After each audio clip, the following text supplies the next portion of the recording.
Mais um teste. E mais uma vez o mundo entra em alerta. Até onde vai a ousadia do ditador Kim Jong-un? Qual é o real poder de fogo da Coreia do Norte? A gente trouxe aqui ao Fantástico a professora Sabrina Medeiros. Ela é especialista em relações internacionais com foco em defesa. Professora, para começar, fazer uma pergunta bem objetiva. Se o ditador da Coreia do Norte, Kim Jong-un, quisesse atacar os seus vizinhos mais próximos, ele conseguiria? Talvez sim. E é por isso que no entorno estratégico da Coreia do Norte, as potências principais têm se preparado para isso. Os novos testes demonstram que esse alcance é cada vez maior. O mais recente foi esta semana. Kim Jong-un disparou um míssil que saiu das proximidades da capital, Pyongyang, sobrevoou a ilha de Hokkaido, no norte do Japão, e caiu, 20 minutos depois, do outro lado, no Pacífico. O risco é justamente porque esse teste demonstra que é possível fazer uma trajetória em direção norte de até 40 minutos. 40 minutos é mais ou menos o tempo que levaria por um míssil intercontinental de longo alcance decolar da Coreia do Norte e atingir Los Angeles, nos Estados Unidos. Tudo depende do alcance do míssil e do ângulo do lançamento. Se o lançamento é mais próximo da vertical, o míssil sobe muito e não cai tão longe de onde foi lançado. Mas se o lançamento do míssil de longo alcance for num ângulo mais raso, ele pode viajar bem mais, por exemplo, até a costa oeste americana. O míssil é só o meio de transporte para levar as ogivas, as bombas, que causam os estragos. O míssil é feito em 3 partições que vão se desintegrando ao longo da trajetória. A última delas, que carrega a ogiva, é finalmente aquela que faz a reentrada na atmosfera e que atinja o alvo determinado. Quer dizer, quando estiver chegando no alvo, não é que está caindo esse foguetão inteiro, está caindo só a pontinha. Exatamente. Né? A dúvida é, eles já têm uma bomba pequena o suficiente para caber num míssil, para transformar esse míssil numa arma nuclear? A recente fotografia que o Kim Jong-un divulgou na imprensa internacional demonstrava que talvez sim. No começo deste mês, a Coreia do Norte anunciou também que fez um teste subterrâneo com uma bomba de hidrogênio, a bomba H, a mais poderosa das armas nucleares. Mas o país é tão fechado que não dá para ter certeza. Na incerteza é que a possibilidade de guerra aumenta. Se for verdade, seria um enorme salto tecnológico. Então existe o risco do Kim Jong-un ter mísseis que podem ser carregados com bombas de hidrogênio. Absolutamente poderosas. E o que a gente sabe é que o estrago é amplo e irrestrito. Essa bomba H que a Coreia do Norte pode ter testado é pelo menos 10 vezes mais potente do que a bomba de Hiroshima. Usando uma ferramenta disponível na internet, a gente simulou a explosão da bomba de hidrogênio da Coreia do Norte sobre a cidade de São Paulo. Claro, não tem a menor chance disso acontecer. É só para a gente ter uma noção. Seriam mais de 500 mil mortos imediatamente, além de 2 milhões de feridos. Num raio de 500 metros, uma bola de fogo, radiação altamente letal em um raio de 1 quilômetro. Num raio de quase 4 quilômetros, um violentíssimo deslocamento de ar. Isso derruba prédio, mata pessoas. E altíssimas temperaturas provocadas pela radiação num raio de 5 quilômetros. Não riscaria a cidade do mapa, mas provocaria danos terríveis.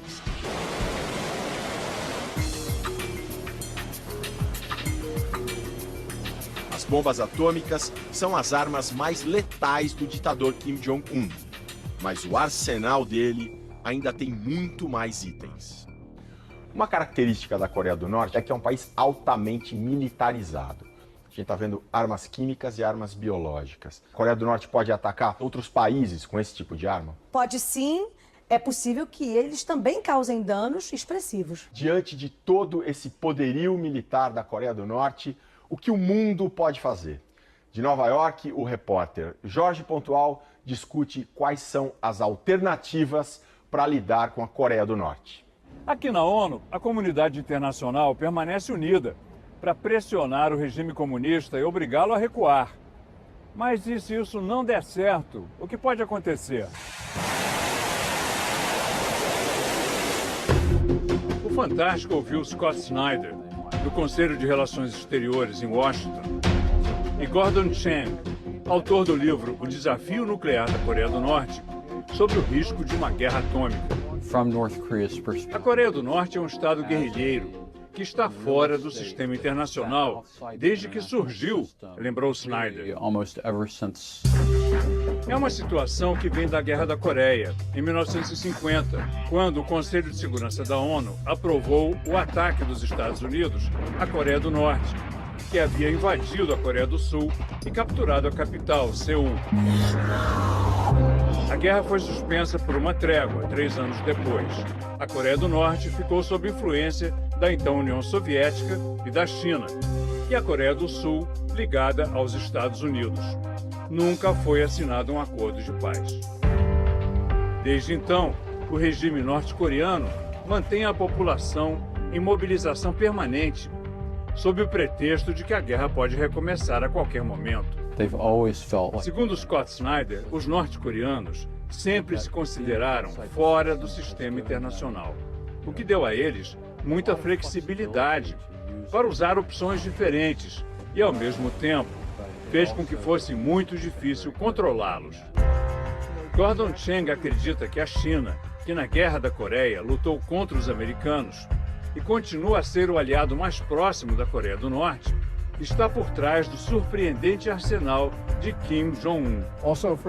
A China fornece tecnologia e componentes para o programa de mísseis e armas nucleares do ditador, diz ele.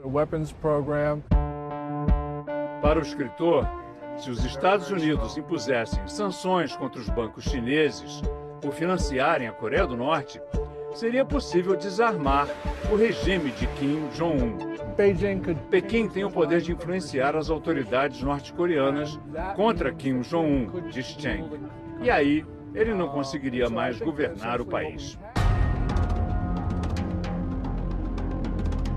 Mas o pesquisador teme que o ditador faça um erro de cálculo, uma provocação militar, acreditando que o presidente Donald Trump não responderia porque temeria um ataque nuclear aos Estados Unidos. Isso levaria a uma nova guerra de dimensões imprevisíveis. Para o autor, a situação hoje é tão perigosa quanto a de 1914, antes do início da Primeira Guerra Mundial, ou nos anos 1930, antes da Segunda Guerra. Pode ser a primeira guerra com armas nucleares dos dois lados. Estados Unidos de um lado, Coreia do Norte e China do outro. Pode acabar muito mal. No meio de tanta violência, os cariocas se perguntam: onde estão as Forças Armadas? A última operação no Rio foi há quase um mês. Agora há pouco, o ministro da Defesa, Raul Jungmann, admitiu que falta comunicação entre o governo federal e a Secretaria de Segurança Pública do Rio. Os militares desapareceram das ruas. Desde o dia 21 de agosto, eles não participam de operações conjuntas no combate ao crime.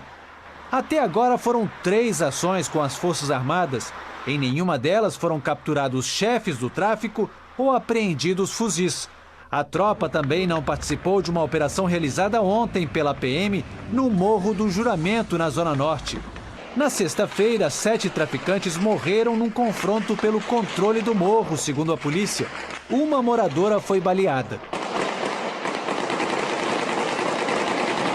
O jornal Globo fez uma reportagem mostrando que as operações militares poderiam ser suspensas. Em nota divulgada na sexta-feira, o Comando Militar do Leste declarou que aguarda o provimento de recursos orçamentários para desencadear novas operações. Mas ontem, uma nova nota dizia que os recursos estão sendo descentralizados pelo Ministério da Defesa e que, à medida que novas ações ocorrerem, outros recursos serão descentralizados. Fontes do governo em Brasília confirmaram que existe um impasse na atuação das Forças Armadas. O governo federal só quer voltar a usar as tropas depois que a Secretaria de Segurança Pública do Rio apresentar um plano estratégico para coordenar a atuação das polícias civil e militar, área por área. A avaliação é de que essa falta de articulação entre as polícias é um dos motivos para o resultado abaixo do esperado das operações contra o tráfico e o crime organizado. A Secretaria de Segurança negou a ausência de um plano para a atuação da polícia e disse que a parceria com as Forças Armadas continua. Agora há pouco, o ministro da Defesa admitiu que é preciso melhorar a comunicação com a Secretaria de Segurança. Então, há um certo desconforto, é inegável. Falta, sobretudo, uma maior, eu diria, sinergia, uma maior integração. Em primeiro lugar, nós temos que nos entender. E é isso que nós estamos buscando e tenha certeza, nós vamos alcançar. Em nota, a Federação das Indústrias do Rio considerou imprescindível o retorno das tropas federais no combate ao crime. Afirma que é alarmante a degradação da segurança pública no Estado e exigiu que o governo do Estado e o Ministério da Defesa elaborem com urgência uma estratégia para encontrar as soluções necessárias para a permanência das tropas.